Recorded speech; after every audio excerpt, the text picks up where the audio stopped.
여러분, 저희들이 지난주에 같이 공부했던 13장 1절에서 13절까지가 어떤 사건과 어떤 이벤트와 연관되어 있다고 지난주에 얘기했죠? 성전의 멸망이에요. 성전 파괴. 성전 파괴. 실제로 이 성전 파괴가 AD 70년에 있었죠. 66년부터 시작된 제1차 유대 로마 전쟁. 여러분, 역사에 유대 로마 전쟁이라는 것이 총 3번 있었습니다. 이제 그중 가장 첫 번째 유대 로마 전쟁이 AD 66년에 시작되어집니다. 로마 그 네로가 황제이던 시절에 유대에서 유대와 로마가 이제 싸우는 일들이 발생하게 되어지죠. 바로 이제 그 사건을 결과적으로 저희들은 역사를 뒤로 돌아보니까 그 사건이 바로 성전 멸망 사건이었다. 예수님이 말씀하신 대로 되어졌다 하는 것을 저희들이 알 수 있지 않겠습니까? 그런데 사실 예수님이 지금 이 말씀을 하실 때에는 제자들에게 미래 되어질 일들을 말씀해 주시는 거 아니었겠어요? 그렇죠? 그러니까 그런 일이 닥칠 때에 그것이 우연히 닥치는 것이 아니라 하나님께서 하시는 일이라고 하는 사실을 예수님이 지금 종말에 일어날 일, 하나님께서 이 역사의 마지막에 일으키실 일 가운데 이 성전 멸망에 대한 이야기를 지금 해주시고 계신 겁니다. 그래서 성전 멸망 시에 저희들이 1절에서 13절을 봤더니 4가지의 징후들이 있었을 것이다 라고 말씀하셨죠. 첫 번째가 뭐였죠? 메시아 사칭하는 사람들이 나올 거다고 주님 말씀하셨어요. 두 번째는요? 네, 난리, 전쟁이나 국가적인 재앙들이 일어나게 될 것이다. 전쟁 같은 것들이 일어나게 될 것이다. 세 번째는요? 예수님의 제자들이 핍박받는 일들이 일어날 것이다. 그리고 네 번째는요? 네, 복음이 선포되는데 이 복음 선포가 국지적인 복음 선포가 아니라 전방위적인 복음 선포가 일어날 것이다 라는 사실을 예수님이 4가지로 말씀해 주셨습니다. 바로 그것이 무슨 성전이 멸망하기 전에, 성전이 파괴되기 전에 일어날 일들이라고 주님이 말씀하셨어요. 그러니까 이제 오늘 본문에는요, 5번째, 이제 마지막 사건이, 어떤 사건이 일어날지를 예수님이 말씀해 주고 계시는데, 그것이 뭐냐면, 14절을 같이 읽습니다. 14절 같이 읽습니다. 시작.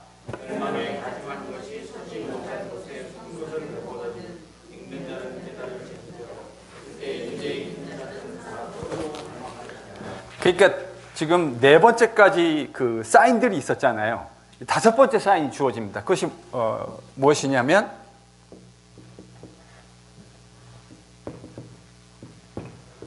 무슨 사인이에요? 멸망에 가증한 것이 서지 못할 곳에 선다. 여러분, 이 이야기는 다니엘서 9장 27절의 이야기입니다. 거기에 보면 찾지 않겠습니다. 저희가 오늘 좀 커버해야 될 게 많기 때문에 다 찾지 않겠어요. 다니엘서 9장 27절에 보면 미운 물건이 선다라고 하는 이제 표현이 등장합니다.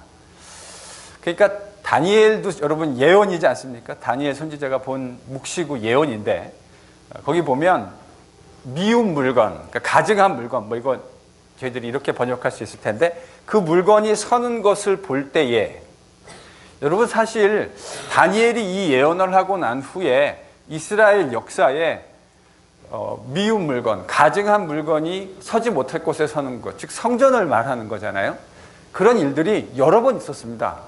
저희들이 간혹 교회에서 보면 구약의 어떤 예언자들, 선지자들이 예언한 것들을 이야기할 때 이 사건이 바로 그 사건입니다. 이렇게 이야기하시는 분들을 제가 종종 듣습니다. 물론 그것이 불가능한 일은 아닌데요. 실제로 선지자들이 이야기했던 예언들은 한 번에 그 예언이 완성되어지는 것보다는 수차례 반복적으로 사건이 완성되었던 것을 저희들이 매우 빈번하게 구약 성경에서 보게 됩니다. 선지자 예를 들면 하나만 들을게요. 너무 많지만 하나만 예를 들면 이스라엘이 포로를 갔다 바벨론 포로에서 돌아오게 될 거를 선지자들이 이야기하지 않습니까? 그렇죠? 이사야도 얘기하고 예레미야도 얘기하고 에스겔도 얘기하고 이런 이제 그 포로의 귀환에 대한 예언을 합니다. 근데 여러분, 이스라엘의 포로의 귀환은 도대체 언제 성취가 되어진 거죠?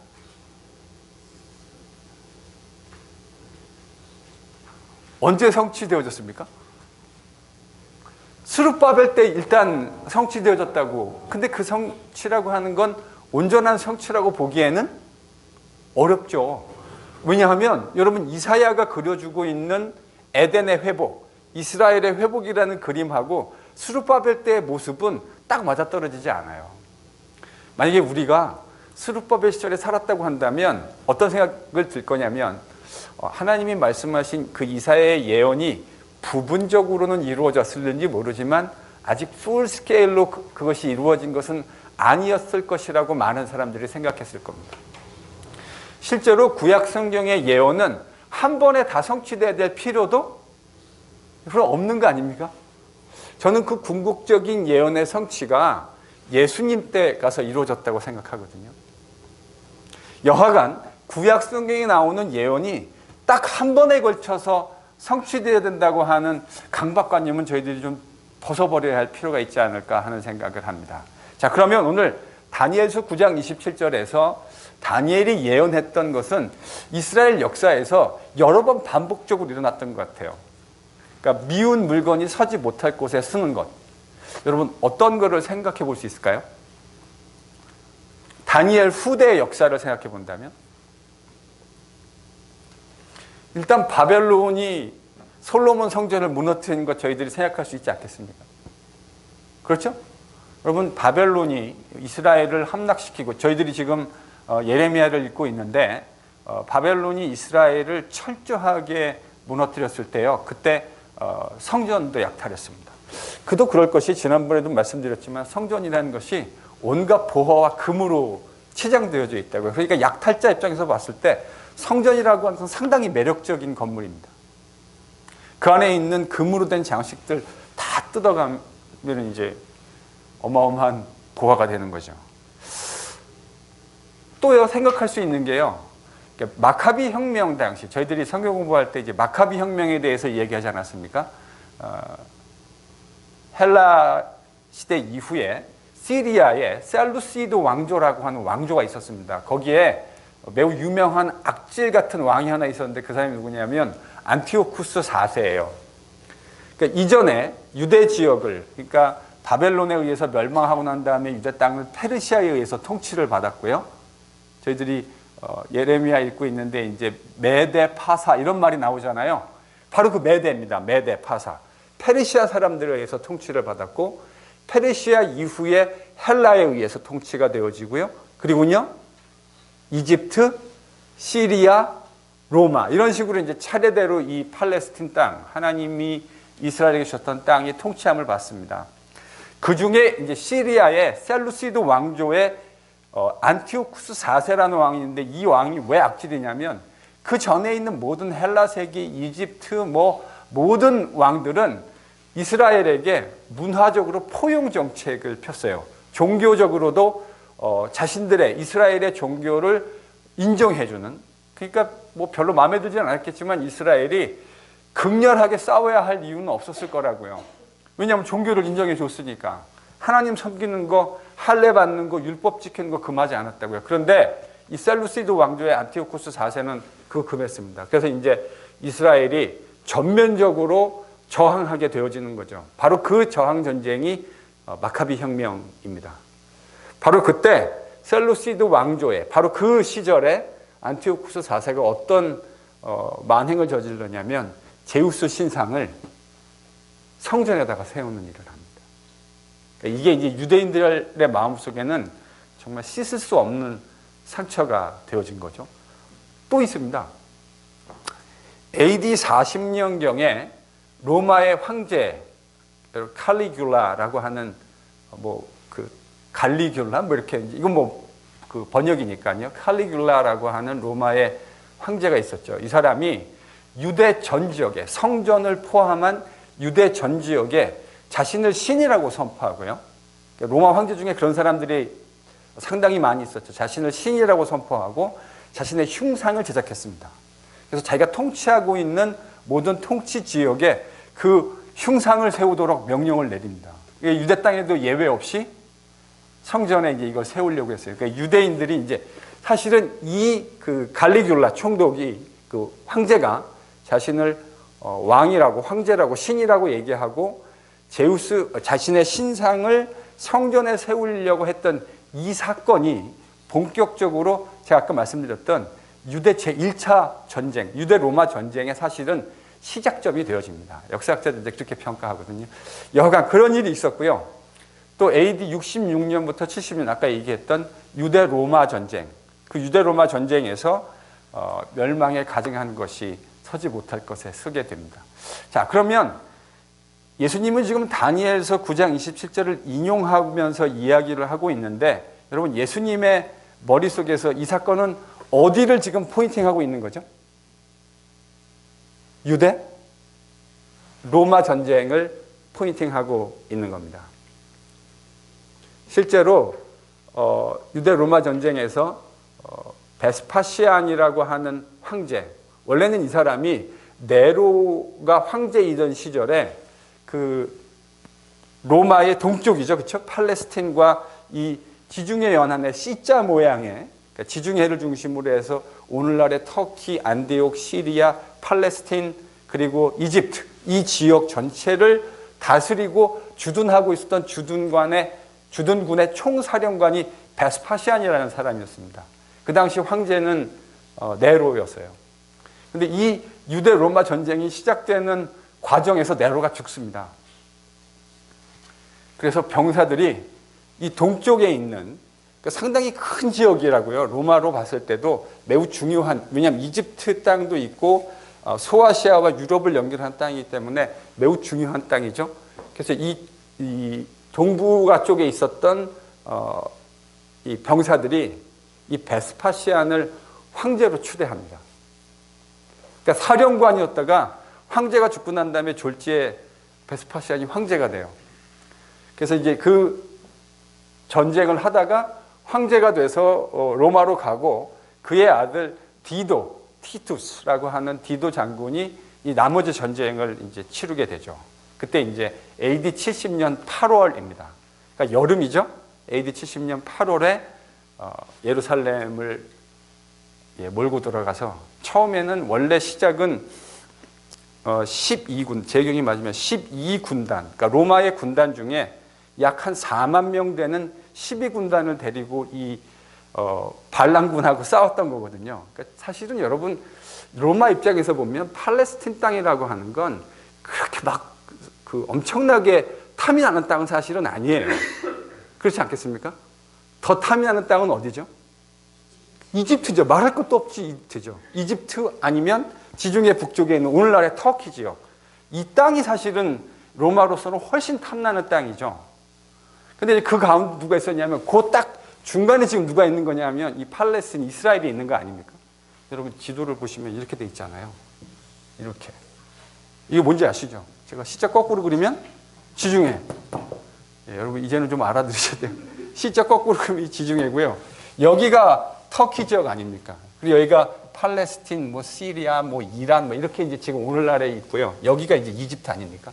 그러니까 사실 로마 입장에서 진짜 탐나는 땅은 말할 것도 없이 여기랑 여기죠. 유럽으로 가는 이 소아시아와 유럽으로 가는 이 땅이 로마 입장에서는 탐나는 땅입니다. 근데 지금 무슨 얘기가 다 일로 빠졌죠?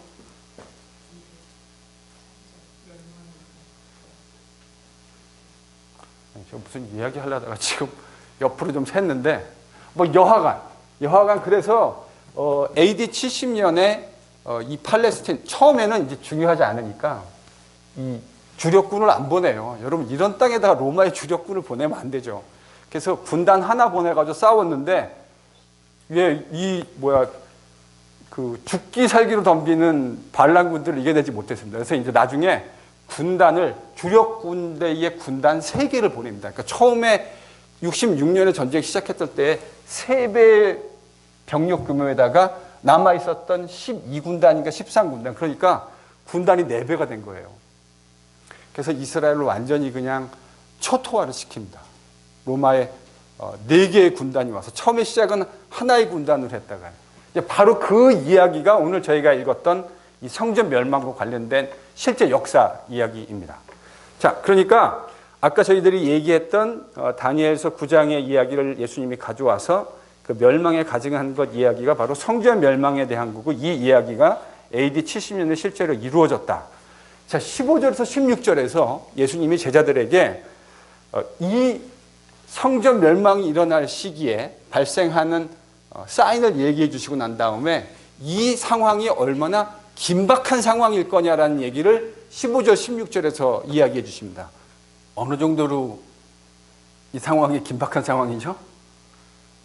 지붕에 있는 사람은 아래로 내려가지 말고, 집에 있는 무엇을 가지러 들어가지도 말고, 밭에 있는 사람은 겉옷 가지러 뒤로 돌아서지도 말아라. 무슨 말이에요? 그냥 도망가라. 그러니까 이 사건이 얼마나 그 긴박한 상황이냐라고 하는 것을 이렇게, 이 말이 문자적으로 그런 의미라기보다는 상황이 얼마나 긴박한 상황이냐라는 건 아마 이야기하고 있는 것 같습니다. 그런 것들 예시하는 상황을 예수님이 말씀하시는 것 같은데, 여러분 아시다시피 유대의 건축물들은 이 지붕이 평평하게 되어져 있습니다. 그렇죠? 그러니까 플랫으로 되어져 있어요. 그래서 그 옆에 이렇게 계단 같은 것들이 있어서 건물 위에 올라갈 수 있는 그런 구조였습니다. 그런데 이제 그런 거 하지 말라는 거예요. 뭘 가지러 들어가지도 말고 겉옷 가지러 뒤로 이렇게 돌아서지도 말아라. 그러니까 빨리 36개로 주랭랑 쳐라. 뭐 이런 이제 이야기가 되겠죠. 17절에서 20절까지는 그 유대 로마 전쟁의 참혹한 상황을 예수님이 묘사해 주고 있는 것으로 보입니다. 17절에 그날에는, 19절에 이는 그날들이, 20절에 만일 주께서 그날들을, 이런 게 이제 번역의 좀 컨시스턴시인데, 사실 17절에 그날에는 단수로 번역했잖아요. 이 원문에는 이 17, 19절, 20절이 다 그날들의 복수로 되어져 있습니다. 그러니까 이 전쟁이 일어나는 날들을 지금 예수님이 머릿속에 그리고 계시는 것이 틀림없어요. 실제로 66년부터 70년까지 대략 한 4년에서 5년, 4년 반 정도의 전쟁을 했는데, 그 날들이 얼마나 참혹한지를 예수님이 얘기하면서 누구에게 화가 있대요? 아이벤저와 젖먹이. 사실 뭐 전쟁이라는 것이 모든 사람에게 다 참혹한 일이 되겠지만, 특별히 아이를 가진 여자와 자기를 방어해낼 수 있는 능력이 없는 어린아이들, 특히 이런 젖먹이들에게는 더더욱이나 참혹한 것. 사실 이건 뭐 제가 여러분에게 더 이상 설명드려야 할 필요가 없는 내용이죠. 화가 있을 것이다. 그리고 18절에는 그렇게 참혹한 날이니까 예수님이 뭐라고 말씀하셨냐면, 이 날이 언제 일어나지 않도록 기도하래요? 왜 겨울에 일어나지 말라고 기도하라고 말씀하셨을까요? 그렇게 대답하실 줄 알았어요. 겨울 그러면 이게 사실 우리가 사는 문화권에서 사실 이 말들 자꾸 이해하게 되잖아요. 사실 이게 너무 당연한 거예요. 그러니까 이게 이상한 게 아니고요. 보통 우리가 이 말씀을 읽으면 이런 일들이 겨울에 일어나지 않도록 기도해라. 그러니까 겨울 참 춥지. 여러분, 팔레스틴의 겨울은 그리 춥지 않습니다. 예, 팔레스틴의 겨울은 여러분이 아시지만 별로 춥지 않아요. 이 지중해성 기후인데다가 위도도 상당히 낮기 때문에요, 되게 더워요. 지금 가도요, 제 생각에 한 70도는, 특히 낮에는 당연히 70도 넘어가고, 좀 더울 때는 지금도 80도에 육박하고 80도가 넘는 날도 있을 거예요. 그럼 왜 겨울에 일어나지 않도록 기도하라고 그랬을까요? 우기입니다. 팔레스틴에는 겨울이 우기예요. 지중해성 그 기후의 특징이 겨울이 우기예요. 그러니까 우기니까 하천이 범람하고 물이 많아지면 도주하거나 도망하는데 별로 용이하지 않은 거죠. 그래서 예수님이 제자들에게 이 일이 언제 일어나지 않게 기도하라고요? 겨울에 일어나지 않도록. 실제로 이 말씀대로 예루살렘이 멸망하는 것은 70년 8월이었습니다. 그러니까 제자들이 얼마나 기도했는지 잘 모르겠는데 기도에 하나님이 그 나름대로 응답해 주신 거예요, 사실은요.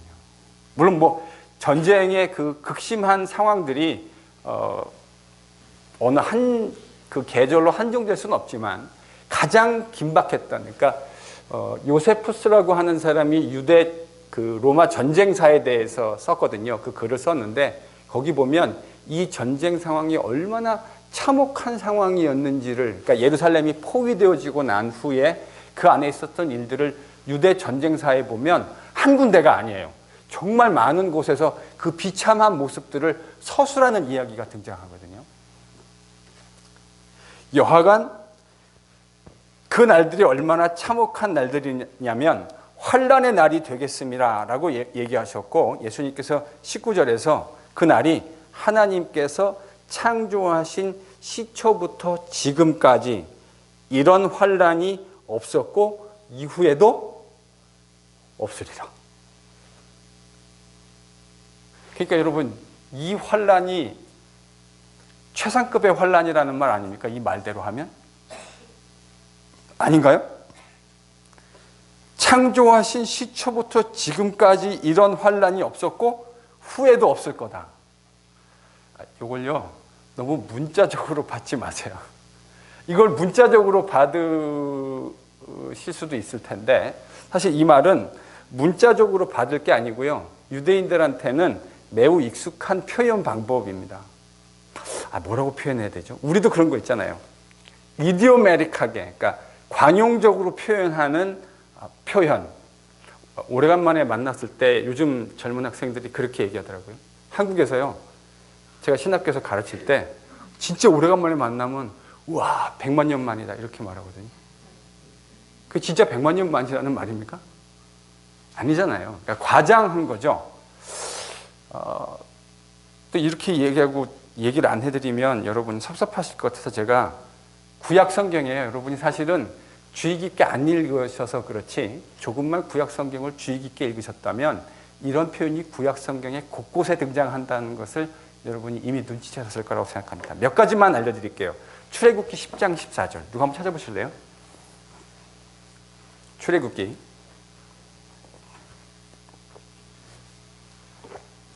10장 14절. 이민재 집사님이 출애굽기 10장 14절을 찾으시고요. 박활규 장로님이 요엘서 2장 2절을 한번 찾아주십시오.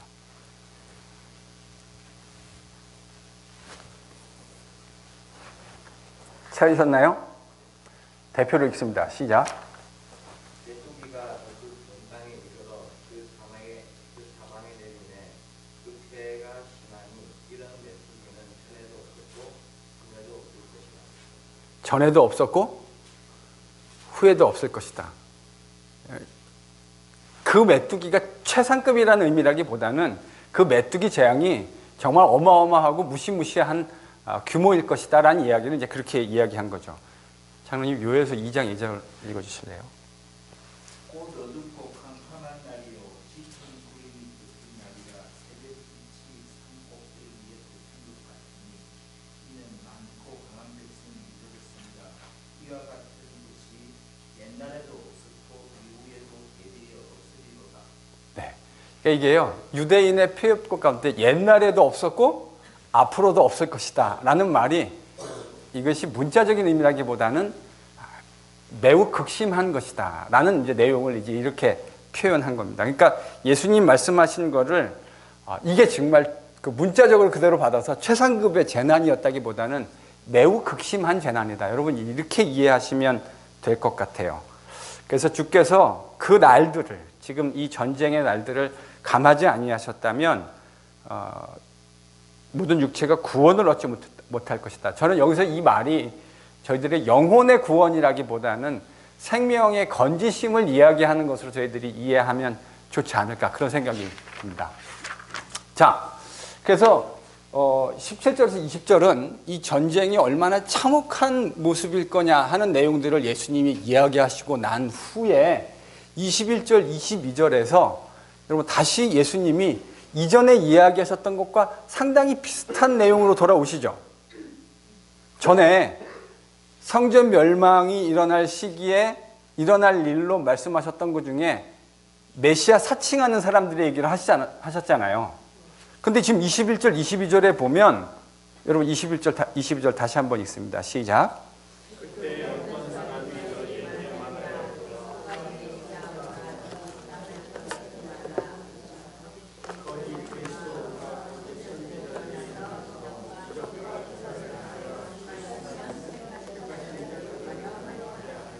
예.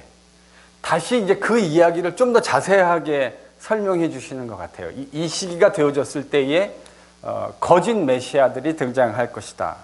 근데 그때는 거짓 선지자들에 대한 구체적인 이야기는 없었는데 이번에 이제 누구도 등장하냐면 거짓 선지자들에 대한 이야기를 예수님이 합니다. 그래서 그들이 뭘 한다고요? 이적과 기사를 행하게 된다고요. 그러니까 여러분, 저희들이 신앙생활하면서 자꾸 이렇게 눈에 보이는 어떤 것을 보고 현혹되는 일들이 참 일어나기 쉬운 것 같아요.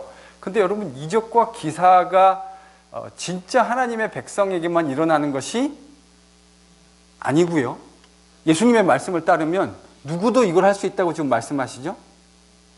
가짜들, 가짜 메시아, 그리고 가짜 선지자들도 이런 이적과 기사를 행할 수 있다. 그래서 그 사람들이 할 수만 있으면 택함받은 하나님의 백성도 미혹하려고 할 것이다. 예수님 이렇게 말씀하셨다고.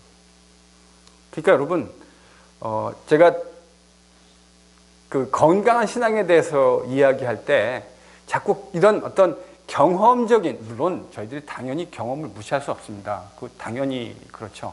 그러나 그것을 항상 말씀으로 점검해 봐야 된다고 하는 말씀을 자꾸 드리는 이유가 무엇이냐면 여러분, 이런 가짜들도 기적과 이사를 행할 수 있기 때문이에요. 그러니까 그런 거에 너무 현혹되지 마십시오. 주변에 뭔가 자꾸 뭐 보고 뭐 일어나고 뭐 그런 일이 일어날 수 있죠. 근데 그거는 하나님만 그런 일을 일으키시는 것이 아니고요. 가짜들도, 미혹하게 하는 영들도 그런 일을 할 수 있다고 예수님이 분명하게 말씀하셨습니다. 자, 그러니까 마지막 때 거짓 선지자와 거짓 그리스도들이 등장할 거라고 얘기했는데요. 실제로 유대 그 전쟁사 요세푸스라고 하는 사람, 원래 이 요세푸스는 유대 로마 전쟁에서 유대군에 속해서 싸웠던 사람입니다. 근데 나중에 이제 전세가 급격하게 로마의 주력군이 온 다음에 급격하게 기운다고 하는 사실을 알게 된 후에 이제 로마 군대가 계속 여러분 전쟁하다 이제 기울면 마지막에 더 싸울 필요 없이 서로 피차 캐주얼티를 줄이기 위해서 뭐라고 자꾸 그러죠?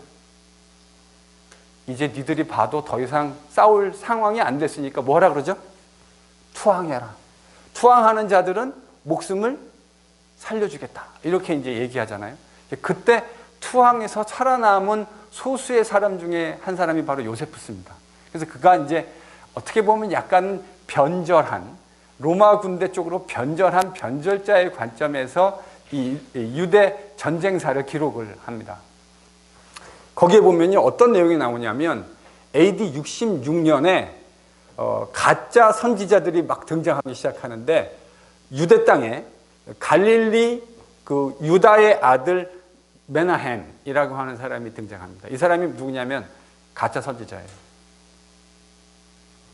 그리고 69년에 가면요, 시몬 바르기오라라고 하는 사람이 등장합니다. 시몬 바르기오라.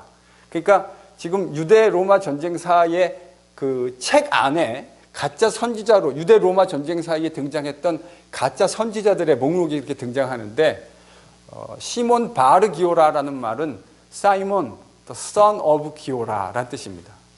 그러니까 바르 누구 그러면 누구누구의 아들이란 뜻이에요. 그래서 시몬, 사이몬, 기오라의 아들 사이몬이라는 사람이 가짜 선지자로 등장합니다. 실제로 예수님, 그러니까 저희들이 좀 공부를 찬찬히 하다 보면 예수님 하셨던 말씀이 정말 그대로 다 일어났다고 하는 것을, 여러분 드다 사건을 통해서 메시아 사칭하는 사람의 이야기, 갈릴리 유다 사건에 대해서도 이야기했죠. 그리고 예수님 당시에 전방위적인 예수의 제자들이 핍박받는 내용들을 얘기하지 않았습니까? 실제로 여러분 네로 때 가장 전방위적인, 물론 그때만은 아니지만 가장 극심한 기독교인들에 대한 박해가 이루어졌고요. 바로 그 지점이 바울을 통해서 기독교가 그 당시 지중해와 유럽 지역에 전방위적으로 증거되지 않았습니까? 그리고 예수님 말씀하셨던 대로 참 선지자가 아니라 가짜 선지자들이 등장할 거라고 했는데 이 세속 역사 기록 안에 보니까 진짜 그런 선지자들이 그 시기에 정말 많이 등장했어요. 그러니까 여러분, 예수님이 말씀하셨던 대로 정말 70년에 성전 멸망하는 그 시점에 이르기까지 지금 예수님이 말씀하셨던 이 5가지 사건이 그대로 다 이루어졌던 것을 저희들이 눈으로 보게 됩니다.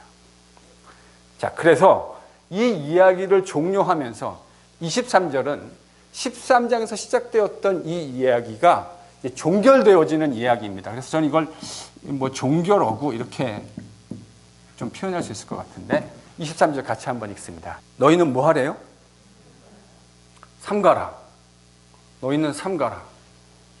조심하라. 이런 말 아닙니까? 너희는 삼가라. 조심하라. 여러분, 이 단어와 똑같은 단어가, 그러니까 이 번역을 좀 컨시스턴트하게 좀 더 좋았을 텐데, 여러분, 똑같은 단어. 사실은 문자적으로 번역하면 see라고 하는, blepo라는 단어가 사용되어졌거든요. 삼가라라는 말이 지금 보다라고, 영어에 see라고 번역할 수 있는 단어. 그러니까 원문에는 blepete라고 지금 되어져 있는데요. 이 단어가요, 13장 5절에서도 사용됐습니다. 그러면 그 단어는 어떤 단어일까요? 5절에서는 주의하라. 주의하라. 정확하게 똑같은 단어입니다.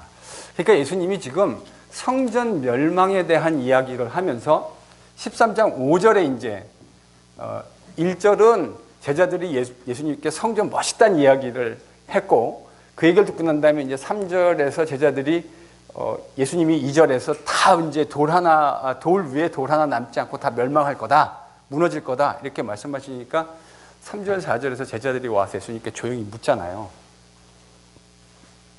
그래서 예수님이 주의하라 라고 하시면서 성전 멸망과 관련된 일련의 이야기들을 쭉 지금까지 해오셨다고요.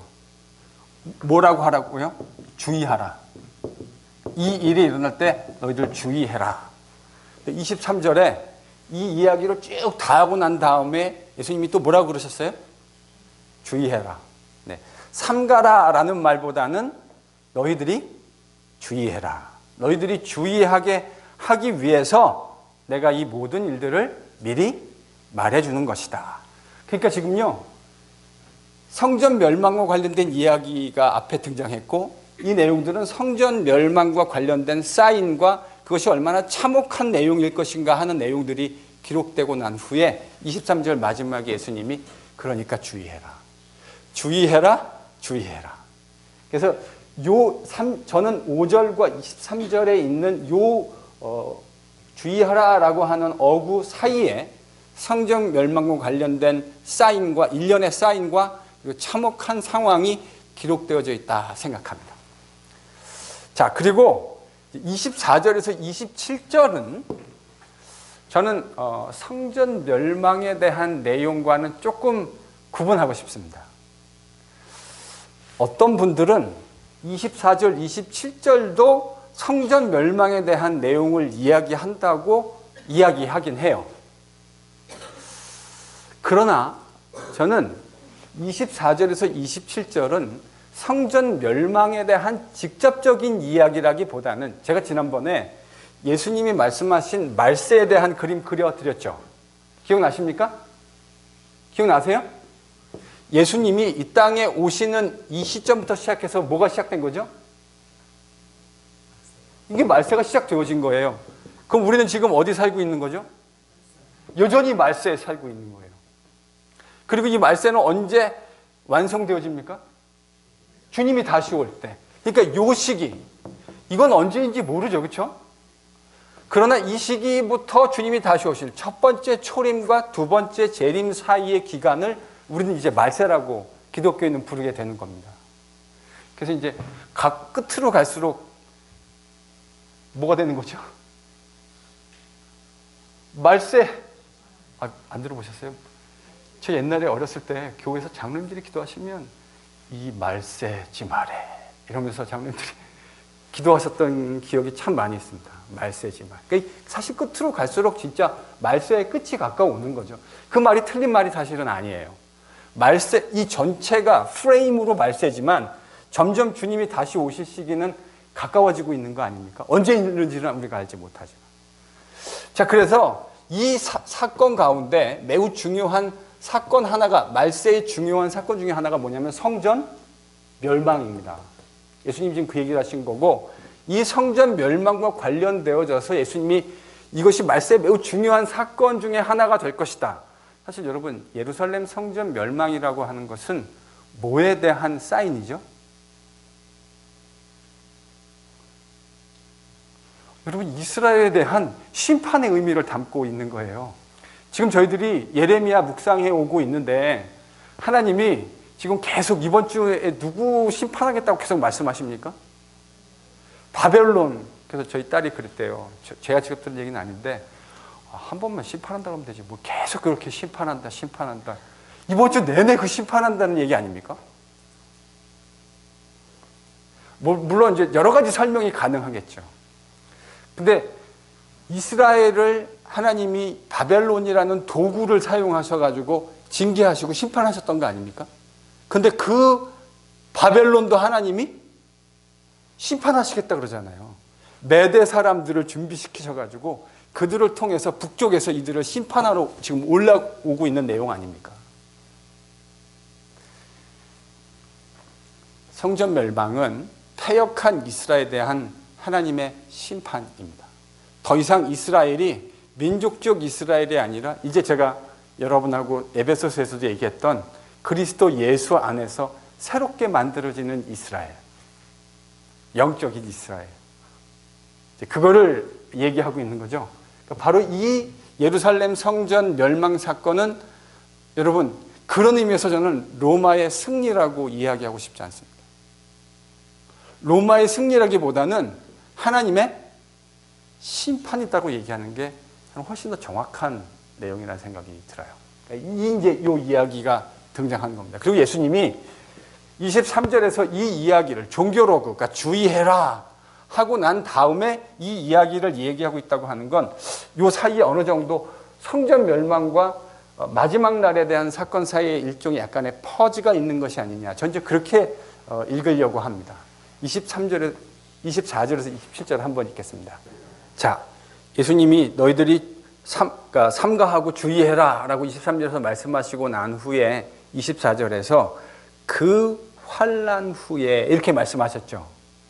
그러면 그 환난이란 건 지금 뭘 말하는 거죠? 네, 성전 앞에 나왔던 성전 멸망을 얘기하는 겁니다. 그 성전 멸망의 환난 후에 뭐가 어두워진대요? 해가 어두워지고 또요? 달이 빛을 내지 않고 별들이 하늘에서 떨어지며 하늘에 있는 권능들이 흔들릴 것이다. 여러분 혹시 이게 구약성경 어디에 나오는지 아십니까?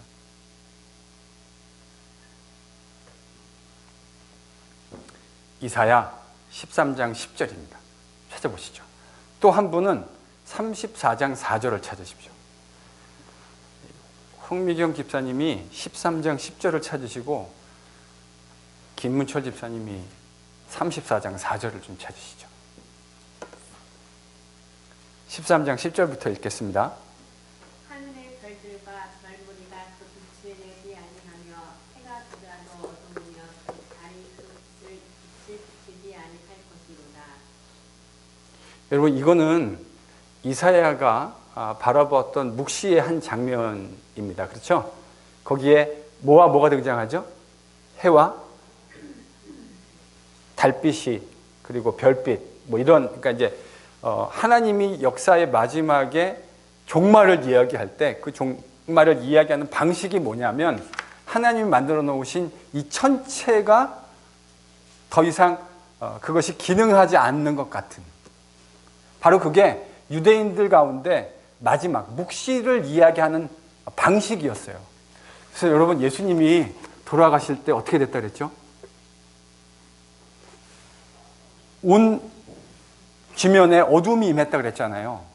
그게 뭐냐면요, 실질적으로 어둠이 임했을 수도 있고요. 그러니까 물론 그랬겠죠. 물론 그랬겠을 텐데, 그것이 유대인들이 역사의 마지막에 하나님이 심판하실 때에 일어날 것이라고 이야기했던 서술 방식이라고요. 하늘이 해가 빛을 발하지 않고 달도 빛을 발하지 않는 것.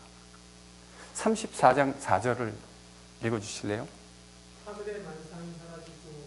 여기서 만상이라고 하는 건 하늘에 있는 모든 별들과 이런 천체를 지금 얘기하는 거죠. 네.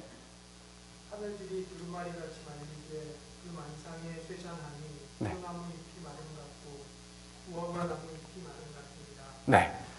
그러니까 지금 이사야가 얘기하고 있는 이제 묵시, 마지막 때 이루어질 그 내용들을 얘기할 때 이런 천체가 더 이상 기능하지 않는 그런 방식을 얘기한 겁니다.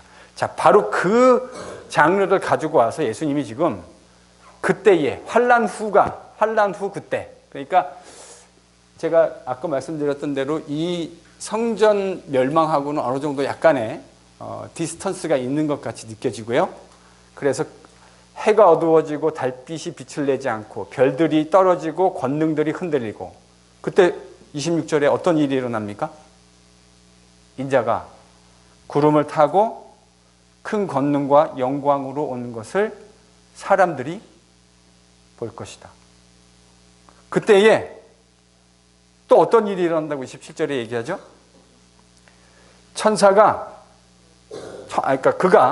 인자가 천사들을 보내어 자기 택하신 사람들을 땅 끝으로부터 하늘 끝까지 사방에서 모을 것이다. 자, 그러니까요, 사실 13장 시작부터 시작해서 예수님이 이야기하신 내용은 성전의 멸망과 관련된 내용들을 쭉 이야기하고 있었어요. 사실 그게 이제 말세에 매우 중요한, 그러니까 뭐 이거를 말세의 초기에 있었던 사건이라고 저희들이 이야기한다면, 지금 예수님이 24절에서 27절에 하시는 말씀은 이제 정말 주님이 다시 오시려고 하는 그 시점에 일어난 이야기를 하는 것으로 해석하는 것이 좋지 않겠는가. 물론 이제 여기에 어려움이 있는 것이 사실입니다. 이제 어떤 어려움이 있는지는 제가 다음 주에 설명할 겁니다. 이 해석에도 어려움이 있는데 13장에서 쉽지 않아요.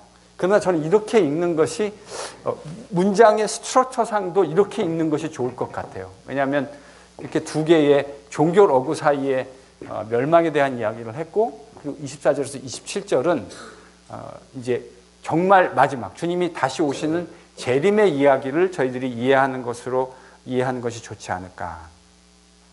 그때 주님이 다시 오실 때 천사들을 보내어 자기가 택하신 자들을 땅 끝으로부터 하늘 끝 사방에서 모을 것이다. 그러니까 주님이 다시 오실 때 일어날 일에 가장 중요한 일을 예수님은 뭐로 설명하고 계시죠? 하나님의 백성들이 천지 사방에서 일어나게 될 것이다. 제가 지난주에 영화 얘기 한 편 하나 해드렸죠. 기억나세요? 암살의 이정재 씨가 염석진이라고 하는 변절한 독립군으로 등장하잖아요. 근데 이제 마지막에 그 동료 독립군이었던, 그래서 그 배신한 사람을 통해서 수많은 사람들이 넘겨지고 동지들이 죽임을 당했잖아요. 그래서 이제 마지막에 그를 처형하기 위해서 갑니다. 그래서 이제 총을 딱 겨누고 왜 그랬냐고. 그 대답이 뭐라 그랬죠? 이렇게 해방이 빨리 올 줄 알았나. 저는 이제 그 영화를 보면서 어떤 생각을 했냐면, 이게 어쩌면 오늘날 교회에서 가장 인기 없는 주제가 되어버린 게 이 주제인 것 같아요. 주님이 다시 오신다고 하는 거. 사람들이요, 주님이 다시 오신다고 하는 생각을 그렇게 선명하게 하고 살고 있는 것 같지가 않아요. 근데 여러분, 우리 주님이 다시 분명히 오십니다. 그게 언제가 될는지 모를 뿐이지 주님이 오신다고 하는 사실은 변하지 않습니다. 그렇죠? 근데 저희들이 자꾸 살다 보니까 어제도 안 오셨고 그저께도 안 오셨고 10년 전에도 안 오셨고, 그러니까 어떻게 되죠? 오긴 뭘 오셔. 어쩌면 안 오실지도 몰라. 이렇게 은연중에, 물론 우리가 뭐 대놓고 막 그러진 않아도요, 은연중에 주님이 다시 오신다고 하는 사고방식이 상당히 흐릿해져 있는 것들을 발견하게 됩니다. 여러분, 끝이 있다고 하는 건 우리를 어떻게 만들죠? 겸손하게 만듭니다. 끝이 있다고 생각하는 사람은 겸손하게 되어져 있어요. 그리고 겸비하게 되어져 있습니다. 여러분, 우리 주님이 다시 오신다고 이야기했어요. 천체에, 그러니까 이게 문자적으로 이렇게 된다라는 말이라기보다는 마지막이 임할 때의 모든 사인들이, 천체가 어두워지고 하늘에서 별들이 떨어지고 이런 어떤 그 모습이 어떤 모습으로 일어날는지 모르지만, 이거는 이제 일반적으로 그렇게 유대인들의 문학에서 마지막을 묘사하는 방식인데, 그렇게 문자적으로 되건 아니면 그렇지 않건 관계없이 예수님께서 분명하게 다시 오신다고 하는 사실은 틀림없는 사실입니다. 그럴 때 마지막에 일어날 일로 예수님이 뭘 얘기하셨다고요? 사람들을, 27절에요. 땅 끝으로부터 하늘 끝까지 하나님께서 사람들을 사방에서 모으실 거다. 저는 물론 매우 조심스럽습니다. 정말 조심스러운 이야기고요. 저희 같은 한 치 앞도 내다볼 수 없는 이런 연약한 인간이 하나님이 하시는 일을 너무 단편적인 것을 보고 그것을 얘기하는 것에 대해서 저는 늘 조심스러워요. 근데 선교사님들은 이제 감정이 확 동하시면 그냥 막 센 이야기를 하시잖아요. 제가 볼 땐 책임질 수 없는 이야기인데, 성경을 가지고 책임질 수 없는 이야기인데 막 하세요.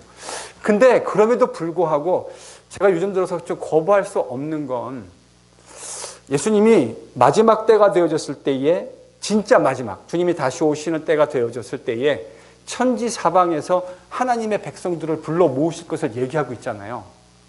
근데 저한테 이게 되게 멀리 있다는 생각으로 그동안 이해되어 왔습니다. 그렇게 제가 생각했던 이유 중에 하나는 무슬림들 때문이었어요. 정말요. 왜냐하면 무슬림권에서 사람들 사이에 수십 년을 선교한 제 선배들, 또 동료들 하는 이야기를 들어보면, 아직 주님이 오시기에는 여러분, 무슬림이 얼마나 많습니까? 그 사람들에게 복음 전해진다고 하는 건 정말 요원한 일이라고 제가 생각하고 있었는데, 제가 이 일을 보면서 어떤 생각이 드냐면, 정말 하나님이 하시려고 하는 일. 인간들이 생각할 때는 저 무슬림들 가운데 복음을 전하고 교회가 세워지고 이런 일들은, 이건 진짜 요원하고 힘든 일일 것이라고 생각했는데, 여러분, 지금 그 일들이 일어나고 있지 않습니까? 그래서 저는 이제 조심스러워요. 조심스럽긴 한데, 예수님의 말씀이 정말 이루어지고 있는 것이 아닌가. 우리가 머리로 생각했을 때 불가능해 보인다고 하는 그 일들이 일어나고 있는 일을 보면서, 여러분, 오늘 이 말씀을 같이 공부하면서요, 다시 주님이 분명히 오신다고 하는 사실, 끝이 있다고 하는 사실을 저희들이 잘 새길 수 있었으면 좋겠습니다. 그 마지막, 정말 마지막에 천지 사방에 있는 하나님의 백성들을 모으실 것이라고 했던 주님의 말씀을 저희들이 잘 기억할 수 있었으면 좋겠습니다. 주님이 유대인의 지도자들과 함께 있을 때 이런 말씀을 하셨죠. 너희가 천기는 분별할 줄 알면서 어찌 시대를 분별하지 못하느냐. 저희들이 미리 예측하는 건 참 어려운 일이지만, 그 안에서 되어지고 있는 일을 자세히 면밀하게 관찰하다 보면 하나님이 하시는 일을 발견할 수 있는 것은 사실인 것 같습니다. 여러분 마지막이 점점 가까워오고 있습니다. 이 말은 틀림없는 사실이죠. 마지막이 점점 가까워오고 있습니다. 언제 이르는지는 알지 못합니다. 지금 이 이야기가 제가 말씀드렸던 사건과 정확하게 부합하는지도 저는 잘은 모르겠어요. 그럴 수 있는 적어도 가능성이 있지 않느냐라는 생각을 할 뿐입니다. 하나 분명한 사실은 주님께서 말씀하신 일들은 분명히 이루어질 겁니다. 그래서 저희들이 마지막이 있다는 사실을 기억하고 겸비하고 주께서 우리에게 맡기신 일들을 교회로서 함께 최선을 다해서 감당하는 NGPC가 될 수 있기를 바랍니다.